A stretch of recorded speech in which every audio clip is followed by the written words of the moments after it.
اپنے مدعے پر وہ قائم تھے. یہ پوری صورتحال ہوئی ہے. 2 سوالات ہیں میرے. پہلا سوال یہ ہے کہ طاقت کے ذریعے عوام کو آپ نے ایک دفعہ ڈی چوک سے تو بھگا دیا, تو کیا یہ آخری مارکا ہے؟ لوگ کیا باہر نکل کر آپ کو دوبارہ سے آپ کا گریبان نہیں پکڑیں گے؟ یہ احتجاج تھا. دنیا کے میڈیا ہاؤسز کی اگر آپ کاؤنٹنگ شروع کریں تو صرف پاکستان کا میڈیا ایبسنٹ تھا. ایک خاص قسم کا بیانیہ, واٹس ایپ گروپس میں میسیجز آ رہے ہوں گے, ہدایت آ رہی ہوگی ہاٹ لائن کے اوپر کیا چلانا ہے کیا نہیں چلانا. زبردست قسم کی سینسرشپ ہو رہی تھی. تو رائے صاحب, میرے سے یہ بہتر کون جانتا ہے جس نے نیوز روم میں ایک حصہ گزار دیا کہ پاکستان کی صحافت کو کنٹرول کیسے کیا جاتا ہے, نیوز روم کے اندر کس قسم کے فون آتے ہیں, اسائنمنٹ ڈیسک کے اوپر کس قسم کی گفتگو ہے جو وہ کی جاتی ہے. یہ سب کچھ پاکستان کے اندر ہم نے ایک دفعہ نہیں متعدد دفعہ ہوتے ہوئے دیکھا. جب الطاف حسین کا بیپر چلنا ہوتا تھا تو متعدد دفعہ جو شفٹ میں سب سے سینئر بندہ ہوتا تھا اسے کہا جاتا تھا کہ آپ نے خود جا کر نمبر ملانا ہے اور بھائی کو, اینکر کو کہہ دیں کہ ٹوکنا نہیں ہے. یہ ہم نے چیزیں ایک دفعہ نہیں متعدد دفعہ دیکھی. لندن سیکریٹریٹ سے فون کون ملائے گا, یہ بھی ہم نے متعدد دفعہ دیکھی. پاکستان کے بڑے بڑے سیاستدان اور پھر جو بڑے بڑے کاروباری شخصیات ہیں ان کے سوالات پہلے سے لکھ کر پاکستان کی میڈیا انڈسٹری کو دے دیے جاتے تھے, ان کو بھی ٹوکا. تو یہ ہمارے سے چیزیں چھپی ہوئی نہیں ہیں اور یہی ہم نے آج پاکستان کے میڈیا کے اوپر ایک خاص قسم کا بیانیہ بنتے ہوئے دیکھا ہے. آج جو بڑی ڈیولپمنٹ ہوئی ہے وہ انٹرنیشنل میڈیا کا ایک ہائی لائٹ تھی, اور ہائی لائٹ یہ تھی کہ سی این این نے رپورٹ کیا کہ پاکستان میں عمران خان کے پیار کرنے والے سڑکوں پر ہیں. پاکستان کے اندر انقلاب آپ کو سڑکوں پر نظر آئے گا. بی بی سی نے رپورٹ کیا اور مسلسل پچھلے 3 دنوں سے رپورٹ کر رہا ہے کہ کس طرح لوگ اپنے حق کی خاطر اس وقت پاکستان کی سڑکوں پر ہیں. حکومت کے لیے ٹف ٹائم, اور پھر اب یونائٹڈ نیشن کا بھی بیان آ گیا, وہاں سے بھی ایک پیغام جاری کیا گیا کہ لوگوں کے ذاتی اظہار و احتجاج کرنا ان کا بنیادی حق ہے, آپ انہیں ان کے اس حق سے محروم نہیں کر سکتے. الجزیرہ نے ڈی چوک سے مسلسل, کمال حیدر کی بہت ساری رپورٹس ہیں, وہ مسلسل بتا رہے ہیں, ہیلمٹ انہوں نے پہنا ہوا ہے, بلٹ پروف جیکٹ انہوں نے پہنی ہوئی, کیونکہ ان کو بھی یہ معلوم تھا کہ یہاں پر گولیاں چل رہی ہیں اور کسی وقت بھی کوئی گولی خدا نہ خواستہ کسی کو اپنا نشانہ بنا سکتی ہے. انٹرنیشنل میڈیا رپورٹ کر رہا ہے, اور یہ B B C Urdu report نہیں کر رہا, B B C English report کر رہا ہے. یہ دوستوں کو بتانا بات بہت ضروری ہے, کیونکہ بی بی سی اردو والا پاکستانی ورژن اور پاکستانی صحافی ہوں گے, کہیں نہ کہیں یہ B B C English report کر رہا ہے, الجزیرہ انگلش رپورٹ کر رہا ہے. الجزیرہ کے علاوہ دنیا کی بڑی بڑی جو براڈ کاسٹنگ کمپنیز ہیں وہ رپورٹ کر رہی ہیں پاکستان کے حالات کے حوالے سے. راجہ صاحب, یہ سب کچھ ہوتا رہا ہے. میرا سوال آپ سے یہ ہے کہ حکومت کامیاب ہوئی ہے, پاکستان تحریک انصاف کامیاب ہوئی ہے, حکومت کا نقصان ہوا ہے, یا پاکستان تحریک انصاف کا نقصان ہوا ہے, یا آج پاکستان کا نقصان ہوا ہے؟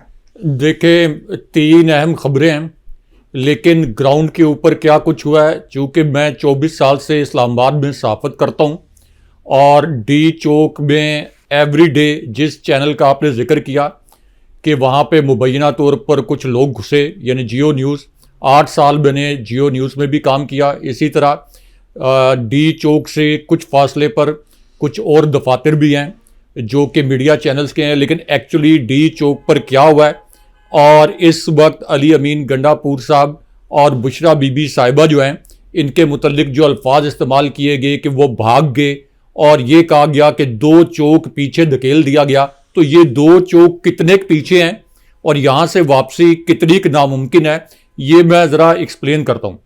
ایک تو یہ جو ڈی چوک ہے یہ اصل میں آپ یہ کہہ لیں کہ بلو ایریا کا حصہ ہے, جہاں پہ بلو ایریا آپ کا ختم ہوتا ہے. 2 سائڈز ہیں نا بلو ایریا کی, تو دونوں سائڈ سے جو پارلیمنٹ والی سائڈ ہے جہاں بلو ایریا ختم ہوتا ہے, بلو ایریا ایکچولی اسلام آباد کا ایک پرانا مشہور اور معروف کمرشل ایریا ہے. تو جہاں پہ پارلیمنٹ والی سائڈ پہ بلو ایریا ختم ہوتا ہے, یہاں سے 500 گز کے فاصلے پہ ڈی چوک ہے. اب اس پوری صورتحال میں یہ جو پہلے کہا گیا کہ ڈی چوک سے مظاہرین کو پسپا کر کے چائنا چوک تک لے آئے, تو یہ جو چائنا چوک ہے یہ بھی صرف 500-700 گز کے فاصلے پر ہے. تو اس لیے جس قسم کی فورس استعمال ہوئی ہے, آپ نے کہا کہ ریاست نے استعمال کی, اگر یہ فورس پولیس اس کو استعمال کرنے دی جاتی، یعنی پولیس کو آپ کہتے کہ یہ فورس استعمال کریں، تو شاید ان مظاہرین کا رد عمل کچھ اور ہوتا. لیکن یہ فورس، بہت بدقسمتی کی بات ہے، پاکستان کے لیے انتہائی بدقسمتی کا دن ہے کہ جس قسم کی فورس استعمال کی گئی ہے یہ اس جعلی حکومت نے رینجرز کے ذریعے کروائی ہے. اور رینجرز چونکہ پاک فوج کا حصہ ہیں اور لوگوں کی کوشش ہوتی ہے، پی ٹی آئی کی کارکنوں کی کوشش تھی کہ رینجرز کے مد مقابل ہم نہ آئیں اور رینجرز کے ساتھ ہمارا تصادم نہ ہو اور اس جعلی حکومت کے مقاصد پورے نہ ہوں. اگر جس قسم کی فورس، ہاشمی صاحب، ایک تو 24 سال کے میں نے صحافتی کریئر میں اس قسم کی مزاحمت نہیں دیکھی جس قسم کی مزاحمت کر کے پی ٹی آئی کے کارکن اس ڈی چوک میں پہنچے ہیں. جتنا جبر سہ کے، جتنی رکاوٹیں ہٹا کے پہنچے ہیں، اور جس طرح سے 26 نمبر چنگی پر ان پر ڈائریکٹ فائر کھولے گئے تھے، اس کے باوجود 6 گھنٹے مزاحمت کر کے یہ 26 نمبر چنگی سے گولیوں کی بوچھاڑ میں یہ ڈی چوک پہنچے ہیں.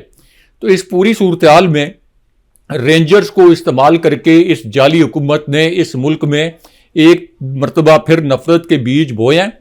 یہ بالکل وہی بات ہے جو عمران خان صاحب کہتے ہیں کہ 1971 جیسے حالات پیدا کیے جا رہے ہیں. اب اس کے اندر 2 بڑی امپورٹنٹ فوٹیجز ہیں. ایک وہ جس کا آپ نے ذکر کیا، میں نے آج دن کو وہ فوٹیج دیکھی کہ کنٹینر پر پاک فوج کے جوان موجود ہیں اور جو پی ٹی آئی کے مظاہرین ہیں جب وہ کنٹینر پر چڑھ رہے ہیں تو وہ ان کی مدد کر رہے ہیں. اب یہ جو مدد کر رہے تھے پاک فوج کے جوان، یہ کنٹینر کے اوپر صرف 4-5 کی تعداد میں موجود تھے اور درجنوں کی تعداد میں کنٹینر کے اوپر جو پی ٹی آئی کے کارکن تھے وہ بھی موجود تھے، کنٹینر کے نیچے بھی موجود تھے اور سینکڑوں کی تعداد میں اس کنٹینر کے نیچے تھے. تو جو پاک فوج کے جوان تھے ان کے پاس گنز بھی تھیں. یہاں پہ اگر پی ٹی آئی کے نوجوانوں کو یہ مشن دیا گیا ہوتا یا ان کو یہ ترغیب دی گئی ہوتی کہ آپ نے پاک فوج سے لڑنا ہے، اگر آپ کو پاک فوج بھی روکے تو تب بھی آپ نے لڑنا ہے، تو ہاشمی صاحب یہاں پہ جو نوجوان اور جو پی ٹی آئی کے کارکن اوپر کنٹینر چڑھے ہیں وہ فوجیوں کے ساتھ گلے ملے اور پاک فوج کے جو جوان تھے انہوں نے بھی ان کو گلے لگایا اور وہ وہاں پہ گلے ملے ہیں، ان کے ساتھ ہاتھ ملایا. تو اس کا مطلب یہ ہے کہ پی ٹی آئی کی بالکل کوئی پالیسی نہیں تھی، نہ ہے کہ انہوں نے فوج کے ساتھ تصادم میں جانا ہے. اب پولیس کو تو ہر جگہ سے پسپا کر دیا. جتنی فورس یہاں پہ استعمال کی گئی، لگ بھگ اتنی فورس جو ہے اس سے پہلے بھی مختلف مقامات پر استعمال کی گئی. لیکن رینجرز کے پاس چونکہ زیادہ سوفسٹیکیٹڈ ویپنز ہیں اور ایسے ویپنز جو کہ شاید جنگوں میں استعمال کیے جاتے ہیں، اور اسی وجہ سے جو گولیوں کی تڑتڑاہٹ کی آوازیں ہیں، جہاں پہ یہ کہا جا رہا ہے، یہ جو کٹ پتلی اس وقت میڈیا ہے، پورے سارے میڈیا چینل جو یہ کہہ رہے ہیں کہ مظاہرین بھاگ گئے، مظاہرین بھاگے نہیں.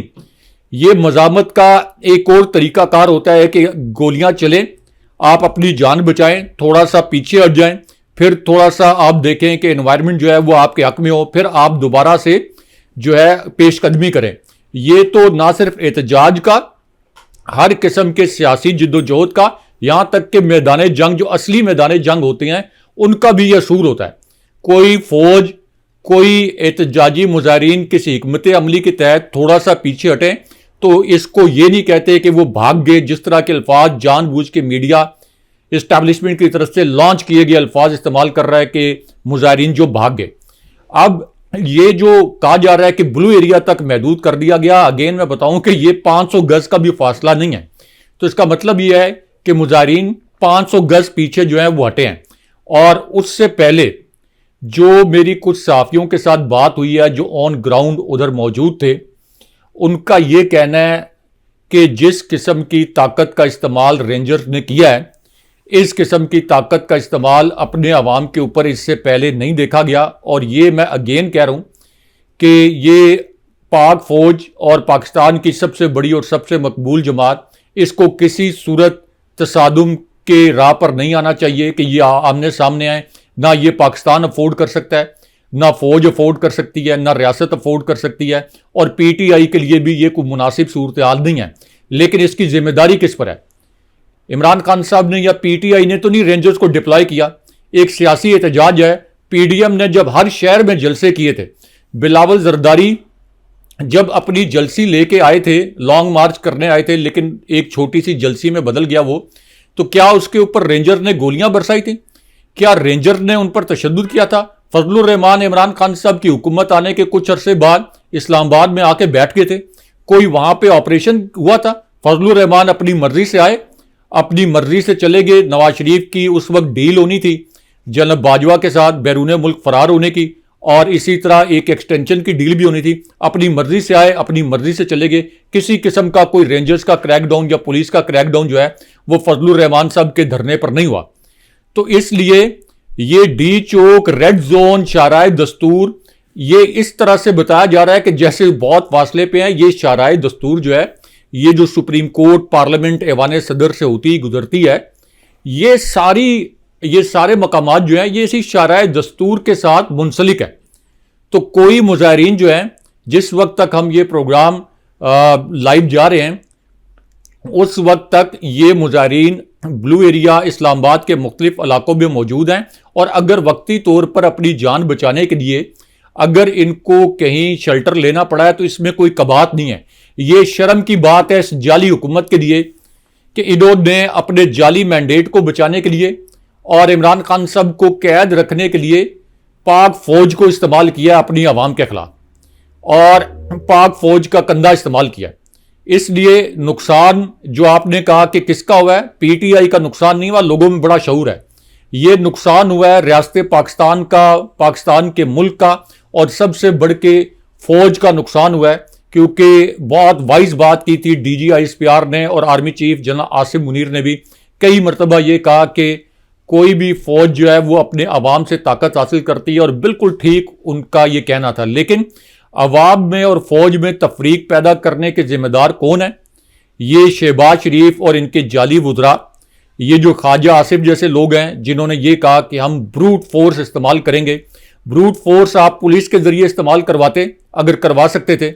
تو اس لیے یہ بہت بدقسمتی ہے، لیکن اس کا مطلب یہ نہیں ہے کہ یہ احتجاج ختم ہو جائے گا، اور اگر کوئی گولیاں چلا دی جائیں گی تو یہ احتجاج جو ہے اس کے بعد دوبارہ نہیں ہوگا. اس کے بعد دوبارہ سے 2-4 دن کے بعد احتجاج ہو گیا تو پھر آپ کیا کریں گے؟ کیا ہر دفعہ آپ 100-200 پاکستانی ماریں گے؟ کیا ہر دفعہ 100-200 پاکستانیوں کے اوپر گولیاں چلائیں گے؟ ان لوگوں کو آپ بحیرہ میں تو نہیں غرق کر سکتے، کوئی آپ ان کو انڈیا کا بارڈر کراس کر کے انڈیا تو نہیں بھیج سکتے. تو الٹیمیٹلی آپ کو مذاکرات کی میز پر آنا پڑے گا، اور یہ کوئی ایسے مذاکرات نہیں کہ جس کے اندر کوئی فالس کمٹمنٹس کی جائیں. ایسے مذاکرات جس کے بعد اسٹیبلشمنٹ کے اوپر جو تنقید ہوتی ہے وہ تنقید بھی ختم ہو، جو پی ٹی آئی کے مطالبات ہیں، جو جائز مطالبات ہیں وہ بھی پورے ہوں. پہلے مرحلے میں عمران خان صاحب اور ناحق قید کیے گئے سیاسی قیدی جو ہیں یہ رہا ہوں. لیکن یہاں پہ جو رینجرز کے اہلکاروں کی شہادت ہوئی جس کے متعلق پی ٹی آئی پر الزام لگا، یہ سٹوری اس کے بعد ایک ڈیولپنگ سٹوری بھی سامنے آئی، اور مطیع اللہ جان نے جا کے جو ہاسپٹل کے باہر ایک شخص کا انٹرویو کیا، یہ بھی ڈسکس کرتے ہیں. لیکن آپ ذرا یہ بتائیں. اچھا، اس میں نا ایک چیز بڑی امپورٹنٹ یہ ہوئی ہے کہ انہوں نے بھی ایک ویڈیو جاری کر دی ہے، سی سی ٹی وی گاڑی ہٹ کر رہی ہے اور پھر اس کا بیان بھی سامنے آ گیا. یہ کنٹروورسیز چونکہ جب ریاست کے پاس طاقت ہوتی ہے تو آپ اس کا رخ کسی بھی طرف موڑ سکتے ہیں. آپ یہ بھی کہہ سکتے ہیں کہ کنٹینرز کے اندر جو ہے کوئی ایٹم بم تھا اور ایٹم بم بنانے کے کاغذات موجود تھے، اس لیے پاکستان تحریک انصاف نے اس کو خود ہی آگ لگا دی کہ شواہد جو ہے مٹ جائیں. ہم ایسے سین نا فلموں میں دیکھتے ہیں کہ جب بھاگ رہے ہوتے ہیں تو پیچھے سے کاغذات کو جلا دیا جاتا ہے. تو یہ کہانی ریاست جیسی مرضی بنا لے.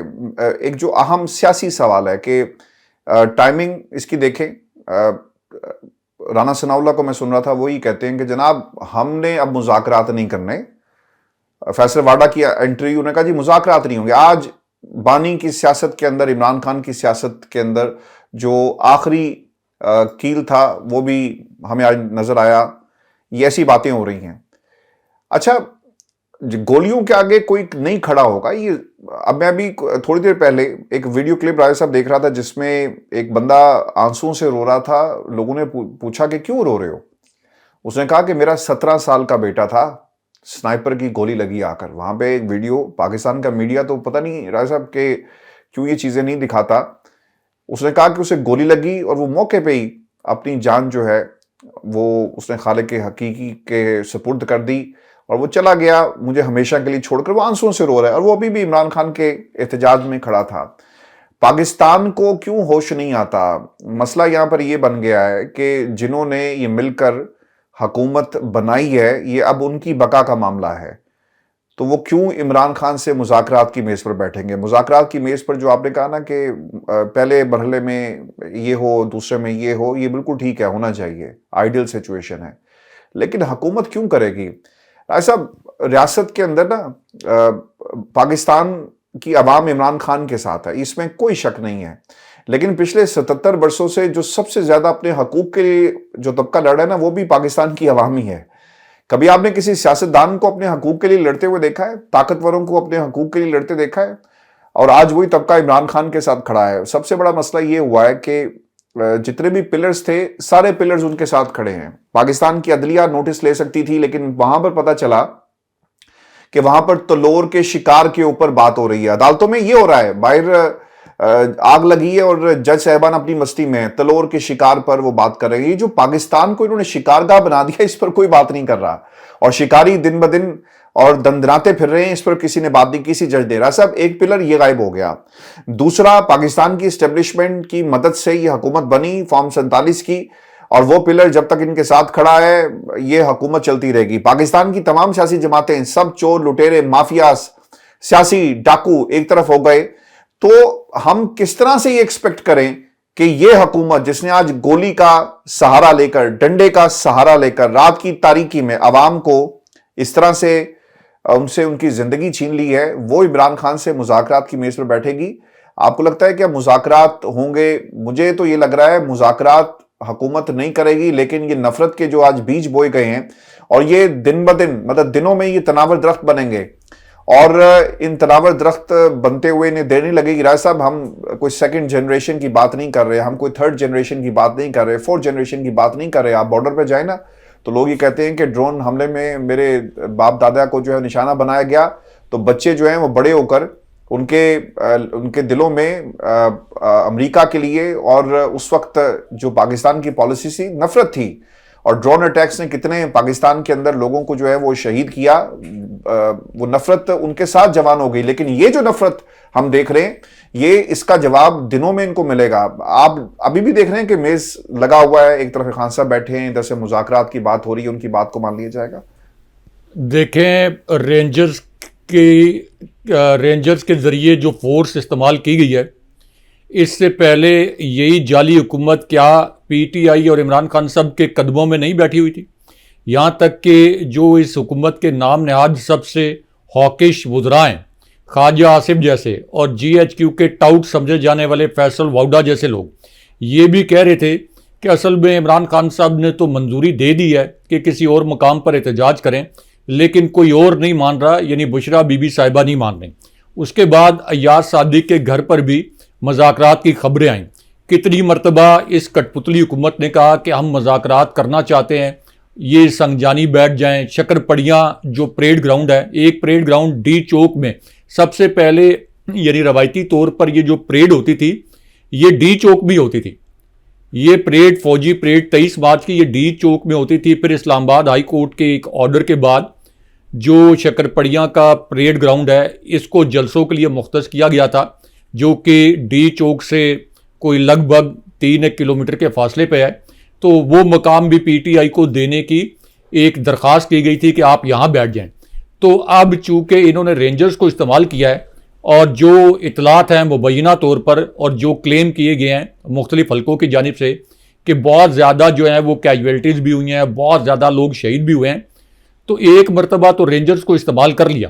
اب اگر کہیں گے کہ مذاکرات نہیں کریں گے، دوبارہ احتجاج ہوگا تو دوبارہ رینجرز کو آپ استعمال کریں گے. کتنی مرتبہ آپ رینجرز کو استعمال کریں گے اور کتنی مرتبہ پی ٹی آئی کے لوگ جو ہیں وہ کتنی مرتبہ آپ یہ کہہ لیں کہ آپ ایک صبر و تحمل کا مظاہرہ کریں گے.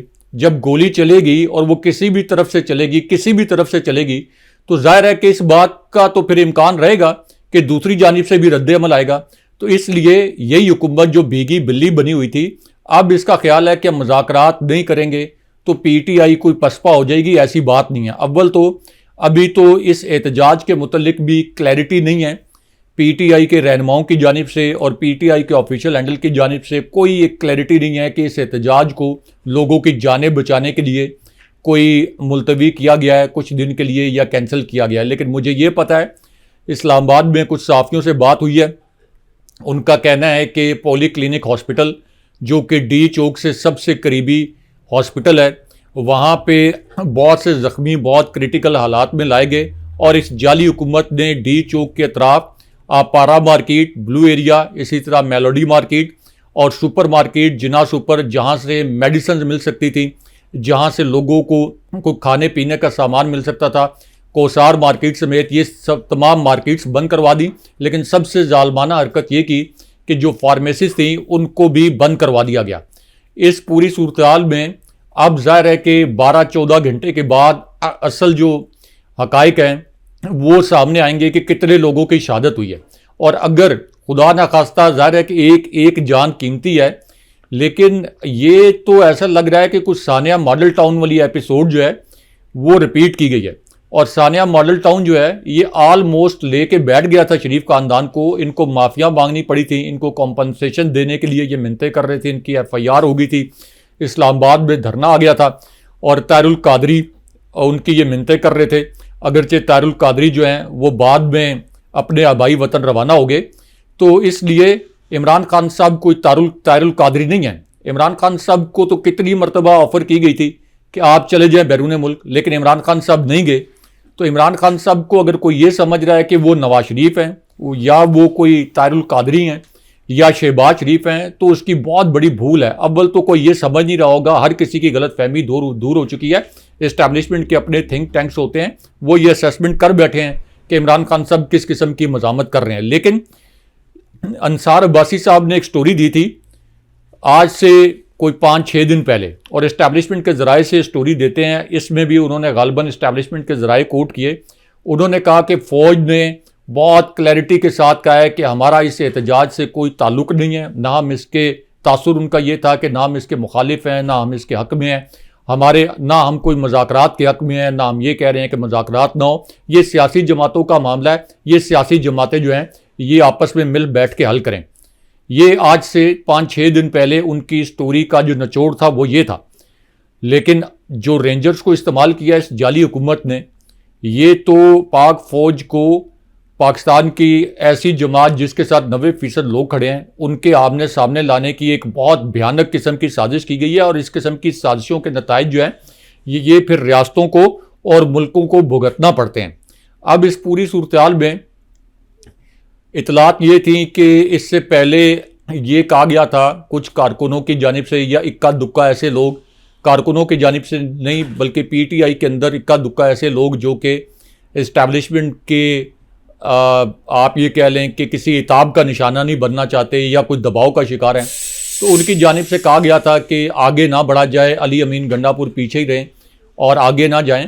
لیکن یہ بشرا بی بی صاحبہ نے یہ سٹینس لیا تھا کہ نہیں, ہمیں کسی صورت پیچھے نہیں ہٹنا اور ہم نے رہنا ہے یہاں پہ بلو ایریا میں رہنا ہے, اراؤنڈ اس کے رہنا ہے ڈی چوک میں, تاکہ ہم ایک ڈیسائسو جو ہے احتجاج وہ کر سکیں. لیکن پی ٹی آئی نے ابھی بھی کہا ہے کہ ان کے جو لوگ ہیں یہ کارکن یہیں موجود ہیں, اور ظاہر ہے کہ جتنا بڑا قافلہ ہے آپ ان سب کو گولیاں تو نہیں مار سکتے. اب یہ جن لوگوں کی شہادتیں ہوئی ہیں یہ کیسے چھپیں گے؟ ظاہر ہے کہ ان کے پوسٹ مارٹم بھی ہوں گے, پوسٹ مارٹم رپورٹس آئیں گے, ان کے جنازے ہوں گے, یہ جہاں جہاں جنازے ہوں گے وہاں سینکڑوں ہزاروں لوگ شرکت کریں گے. پی ٹی آئی کے سوشل میڈیا کی ریچ ملینز میں ہے, اور کئی تو ان کے جو ٹویٹس ہیں یا جو ان کا اپنا آفیشیل یوٹیوب چینلز ہیں, کئی دفعہ تو دیکھا ہے کہ وہ 20 ملین 30 ملین 50 ملین ویوز جو ہیں, اور سارے اگر یوٹیوب کے آپ ملا لیں ویوز تو یہ تو بہت زیادہ, یعنی 30 ملین کے اوپر بھی چلے جاتے ہیں. تو اس کا کیا مطلب ہے؟ اس کا مطلب یہ ہے کہ تو پوری دنیا کو پتہ چل جائے گا, پوری دنیا پر آشکار ہو جائے گا, اور گولیوں کی چلنے کی آوازیں سنائی دے رہی ہیں کہ گولیاں چل رہی ہیں. اچھا, تو یہ بہت گھناؤنا کھیل کھیلا گیا ہے, یہ پاک فوج کے خلاف بہت گھناؤنا کھیل کھیلا ہے اس جعلی اور کٹپتلی حکومت نے. یہ پاک فوج کے خلاف بہت بڑی سازش کی گئی. یونائٹڈ نیشن کے secretary general Antonio Guterres has taken a note of the deployment of the army to address the PTI final call protest in Pakistan.